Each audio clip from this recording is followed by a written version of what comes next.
will not allow people to enter our country who wish to do us harm. Justice! What do we want? Justice! नमस्कार दोस्तों, आज हम बात करने जा रहे हैं एक ऐसे मुद्दे की जो पूरी दुनिया में चर्चा का विषय इस वक्त बना हुआ है। अमेरिकी राष्ट्रपति डोनाल्ड ट्रंप ने एक बार फिर अपने पहले कार्यकाल की तरह यात्रा प्रतिबंध नीति को लागू कर दिया है। जी हां, 12 देशों के लोगों को अमेरिका में प्रवेश करने से रोक दिया गया है, जिसके बाद इस फैसले ने फिर से हंगामा खड़ा कर दिया है। आखिर क्या है इस नए प्रतिबंध का पूरा मामला, कौन से देश है निशाने पर और इसका वैश्विक असर क्या होगा, चलिए शुरू से समझते हैं।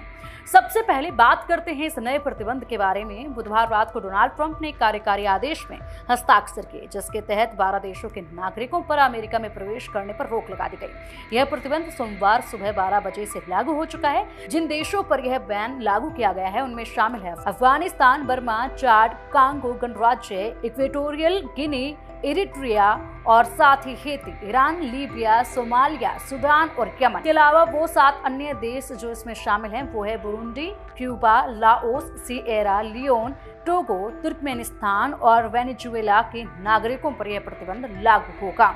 ट्रंप ने अपने घोषणा पत्र में कहा है कि यह कदम अमेरिका की राष्ट्रीय सुरक्षा और हितों की रक्षा के लिए उठाया गया है। उनके मुताबिक यह फैसला 20 जनवरी को जारी एक कार्यकारी आदेश पर आधारित है, जिसमें उन्होंने होमलैंड सुरक्षा विभाग और राष्ट्रीय खुफिया निदेशक को उन देशों के लिए लिस्ट तैयार करने को कहा था जो अमेरिका के प्रति दुश्मन जैसा व्यवहार रखते हैं। लेकिन सवाल ये है कि क्या यह प्रतिबंध वाकई में सुरक्षा के लिए है या इसके पीछे कुछ और ही मकसद है। तो चलिए इतिहास में थोड़ा पीछे चलते हैं और जानने की कोशिश करते हैं। यह कोई पहली बार नहीं है जब ट्रंप ने ऐसा कदम उठाया हो। अपने पहले कार्यकाल में जनवरी 2017 में ट्रंप ने 7 मुस्लिम देशों जिसमें Iraq, Syria, Iran, Sudan, Libya, Somalia और यमन जैसे देश शामिल थे, इनके नागरिकों पर अमेरिका में प्रतिबंध लगाया गया था। इसे मुस्लिम बैन के नाम से भी जाना गया। इस फैसले ने दुनिया भर में बवाल मचा दिया था। छात्र, शिक्षक, व्यापारी, टूरिस्ट और अपने परिवार से मिलने वाले लोग पूरी तरह से प्रभावित हुए।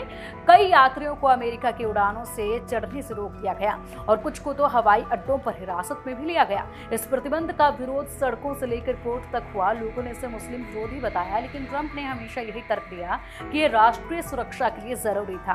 आखिरकार 2018 में अमेरिका के सुप्रीम कोर्ट ने इस प्रतिबंध के एक संशोधित रूप को मंजूरी दे दी। उस समय Iran, Somalia, Yemen, Syria, Libya, उत्तर कोरिया और वेनेजुएला के कुछ सरकारी अधिकारियों पर इसका असर पड़ा। अब 2025 में ट्रंप का यह नया प्रतिबंध फिर से कई मुस्लिम देशों को निशाना बनाता नजर आ रहा है। इस लिस्ट में Afghanistan, Iran, Libya, Somalia, Sudan और यमन जैसे देश शामिल हैं, जो पहले भी उनके निशाने पर थे। ट्रंप का कहना है कि यह प्रतिबंध किसी धर्म के खिलाफ नहीं बल्कि अमेरिका की सुरक्षा के लिए है। लेकिन उनके पहले अभियान में मुसलमानों पर खुले तौर पर प्रतिबंध की बात करना इस दावे पर सवाल उठाता है। इस नए प्रतिबंध से फिर से लाखों लोग प्रभावित होंगे। छात्र जो अमेरिका में पढ़ाई के लिए जाना चाहते हैं, परिवार जो अपने रिश्तेदारों से मिलने की उम्मीद में हैं और व्यापारी जो कारोबार के लिए अमेरिका जाते हैं, सभी पर इसका असर पड़ेगा। खासकर इन देशों के अप्रवासियों के लिए यह एक बड़ा झटका हो सकता है। इस फैसले की खबर फैलते ही अंतर्राष्ट्रीय समुदाय में हलचल मच गई है। कई देश और मानवाधिकार संगठनों ने इसकी आलोचना शुरू कर दी है। इसे भेदभावपूर्ण और मानवाधिकारों के खिलाफ बताया जा रहा है। दूसरी ओर ट्रंप के समर्थक इसे राष्ट्रीय सुरक्षा के लिए जरूरी कदम बता रहे हैं। लेकिन बड़ा सवाल यह है कि क्या प्रतिबंध वाकई में आतंकवाद या खतरे को रोकेगा या फिर सिर्फ एक राजनीतिक कदम है। पिछले प्रतिबंध के दौरान कोर्ट में इसकी चुनौती दी गई थी और इस बार भी ऐसा होने की संभावना है। क्या यह प्रतिबंध कानूनी जांच में टिक पाएगा और इसका वैश्विक संबंधों पर क्या असर होगा, ये सवाल समय के साथ ही जवाब देंगे। तो दोस्तों, यह था ट्रंप के नए यात्रा प्रतिबंध का पूरा विश्लेषण। आप इस बारे में क्या सोचते हैं? क्या यह वाकई अमेरिका की सुरक्षा के लिए जरूरी है या भेदभाव का एक और रूप है? अपनी राय कमेंट बॉक्स में जरूर दीजिएगा।